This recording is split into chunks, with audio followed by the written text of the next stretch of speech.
Isang warehouse sa Pasig nasunog. Ang problema, hindi basta-basta mapapatay ang apoy dahil sa kemikal na mga nakaimbak na pintura. Tunghayan, paano po ito hinarap ng mga bumbero upang maiwasan ng kumalat pa ang pinsala.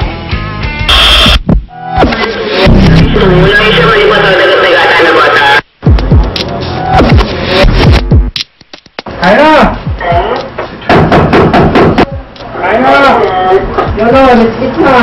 Sama naman namin dito sa Filipino Chinese Youth Volunteer Fire Department, para kami magkakapatid dito, parang one family. Kung anong problema ng isa, nagtutulungan kami. Kahit naman anong organisasyon na volunteer fire department, lahat yun talagang hindi sila binabayaran ng kanilang asosasyon. Nandito lahat sila nagbibigay ng libreng oras para magbigay ng serbisyong totoo sa taong bayan. Kami, after office hours, didiretso kami kagad sa headquarters namin, sa kanya-kanyang fire station para magbigay ng duty namin at doon kami matutulog, magpapalipas ng oras para kung sakali magkaroon ng emergency, handa kaming rumisponde. Tapos naman namin yung pagkain namin nung gabing yun, sakto kakatapos lang pero medyo busog pa kasi napasarap yung kain. Pagka Sabado sa amin, medyo maraming pagkain kasi yun yung time na parang family bonding namin. So lahat ng member namin nandun. Sip namin yung tawag nung sa Association of Philippine Volunteer around mga alas 12 na ng gabi. Minsan, tinatansya mo rin kung ano yung nasusunod. Binabato naman yung sa radyo kung ano yung involved na susunog. Kasi minsan, pag light materials, medyo squatter, so i-expect mo na medyo magulo siya. Pero pag paminsan, factory, iisip mo na ano na dapat, magdala ka na ng breathing apparatus o kung ano man para magiging handa ka bago ka dumating sa fire scene.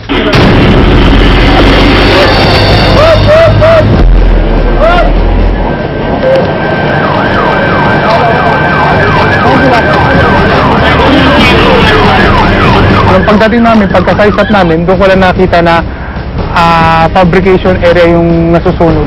So may mga stock siya na pintura, mga thinner. Bubutas na lang tayo. Bubutas na lang tayo. Bossing, pwede pa suso? Pwede pa suso? Tayo. Mas delikado talaga yung mga pintura, mga thinner kasi isa, masakit sa ilong siya.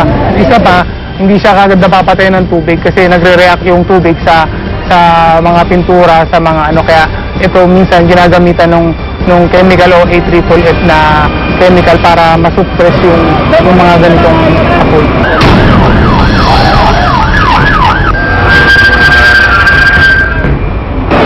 Nangyari ko po, Berti ng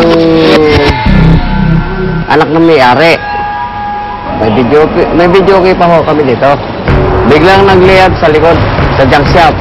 Dahil ang bundiga ng pintura namin inabot, biglang lumaki ang tunog.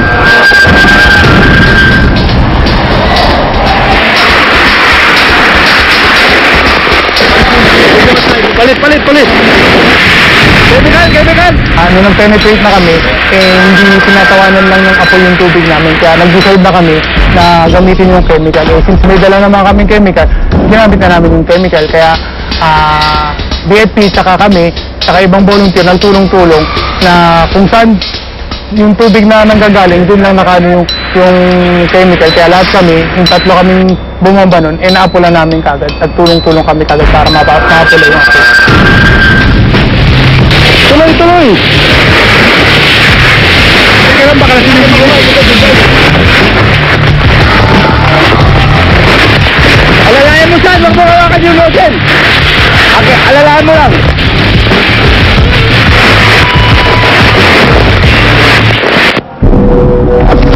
Ligpit na tayo. Ligpit na. Wala na, pero ligpit. Siyempre masaya kami pag nakokontrol namin kagad yung sunog. Kasi nga, kung nasagip mo yung property ng tao, hindi lumaki, mas accomplish sa amin yun. Kasi hindi lumaki yung sunog, napula namin kagad. Mas yung damage to property, mas maliit. Nagpapasalamat po kami sa bumbero. Magandang responde nila dahil madali silang dumating.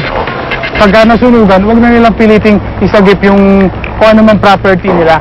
Lumabas na sila kagad sa sa bahay nila or sa warehouse para makasurvive sila. Kung naipit sila sa loob ng sunog, yumuko sila, dumapa sila kasi ang usok lagi nag-i-stay sa taas. Kaya kailangan nasa baba lang sila para makagapang sila palabas. Dapat alamin nila yung fire exit ng kanilang mga establishment para makalabas sila kaagad. Huwag silang matataranta. Yun ang importante sa lahat.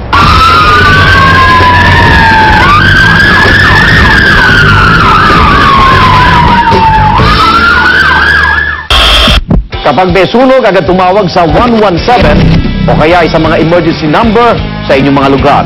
Dapat po maging maingat kayo sa pagbibigay ng impormasyon sa inyong lokasyon.